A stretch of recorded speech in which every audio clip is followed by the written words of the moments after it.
सुप्रभात बच्चों। आज हम चैप्टर 7 सौहार्दम प्रकृति शोभा का पेज 57 पढ़ेंगे। ध्यान दीजिए। सिंह शेर क्रोधेन गर्जन, क्रोध से दहाड़ते हुए। भो अरे, अहम वनराजः, मैं वनराज हूँ। किम भयम न जायते, क्या डर नहीं लग रहा है। किमर्थम माम एव तुदन्ति सर्वे मिलित्वा, क्यों मुझे इस प्रकार सभी मिलकर तंग कर रहे हैं। एक वानर। यतः त्वं वनराजः भवितुं तु सर्वथा अयोग्यः, क्योंकि तुम वनराज बनने के लिए पूर्णतया अयोग्य हो। राजा तो रक्षकः भवति, राजा तो रक्षक होता है। परम बभान तो भक्षकः, लेकिन आप तो भक्षक हो, खाने वाले हो।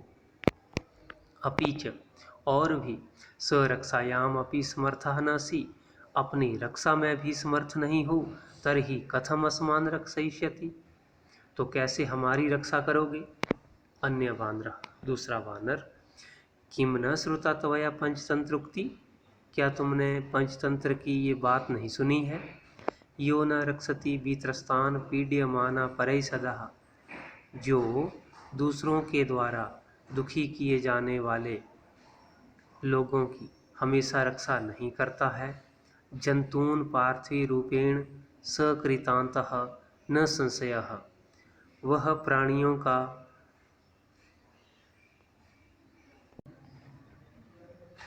यमराज कहा गया है, अर्थात वह शरीर के रूप में यमराज माना गया है। न संशयः, इसमें कोई संदेह नहीं है। काकः कौआ। आम सत्यम कथितम त्वया, हाँ तुमने ठीक कहा। वस्तुतः वनराजः भवितुं तु अहमेव योग्यः, वास्तव में वनराज बनने के लिए मैं ही योग्य हूँ। अब ये बात जो है वो कोयल सुन लेती है, तो कोयल क्या कहती है। पिकः कोयल, उपहसन हंसते हुए। कथम त्वम योग्य वनराजः भवितुम, कैसे तुम योग्य हो वनराज बनने के लिए। यत्र तत्र का इति कर्कश ध्वनिना वातावरणमाकुलीकरोषि, जहाँ तहाँ का की कठोर ध्वनि से वातावरण को व्याकुल करते रहते हो। न रूपम न ध्वनि अस्ति, न रूप है और न ही आवाज है। कृष्ण वर्णम मेध्यम अमेध्य वक्षकम, त्वाम कथम वनराजम मन्यामहे वयम। काले रंग वाले, खाने योग्य और न खाने योग्य को खाने वाले तुमको हम सब वनराज कैसे मान लें। तो कौआ फिर क्या उत्तर देता है इस चीज़ का, ध्यान दीजिएगा। अरे अरे, किम जल्पसि, क्या बोल रही हो। यदि अहम कृष्ण वर्णः, यदि मैं काले रंग का हूँ। तर्हि त्वम किम गौरांगः, तो क्या तुम गोरे अंगों वाली हो, गोरे रंग वाली हो।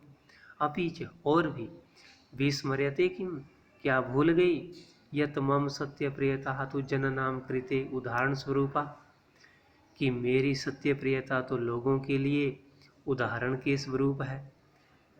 अनृतम वदसी चेत काकः दसेत, अगर झूठ बोले तो कौआ काटे। इति प्रकारेण, इस प्रकार से। अस्माकं परिश्रमः ऐक्यं च विश्व प्रथितम्, हमारा परिश्रम और एकता विश्व में प्रसिद्ध है। अपीच और भी, काक चेष्टा विद्यार्थी एवं आदर्श छात्र मन्यते, कौए की चेष्टा वाला विद्यार्थी ही आदर्श छात्र माना जाता है। पिका, अब कोयल क्या कहती है ये सुनकर। अलम अलम अति विकथनेन, रुको रुको, अधिक बोलने से रुको। किम विस्मर्यते यत्, क्या भूल गए हो कि। काकः कृष्णः पिकः कृष्णः, को भेदः पिक काकयोः, वसंत समय प्राप्ते काकः काकः पिकः पिकः। क्या कहती है कोयल कि कौआ काला है, कोयल भी काली है, तो फिर कौए और कोयल में क्या भेद। बसंत समय आने पर कौआ कौआ होता है और कोयल कोयल होती है। अर्थात कि ऐसे तो दोनों का रंग काला है, लेकिन जब बसंत का समय आता है तभी दोनों का असली पता चलता है।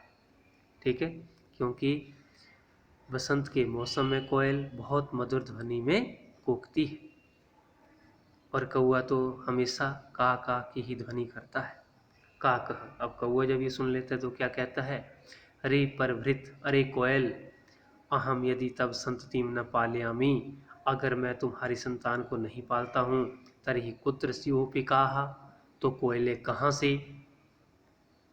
अतः अहम एव करुणापरः पक्षी सम्राट काकः, इसलिए मैं ही करुणा से युक्त पक्षियों का सम्राट कौआ हूँ। तो इस प्रकार से इन पात्रों में झगड़ा हो रहा है।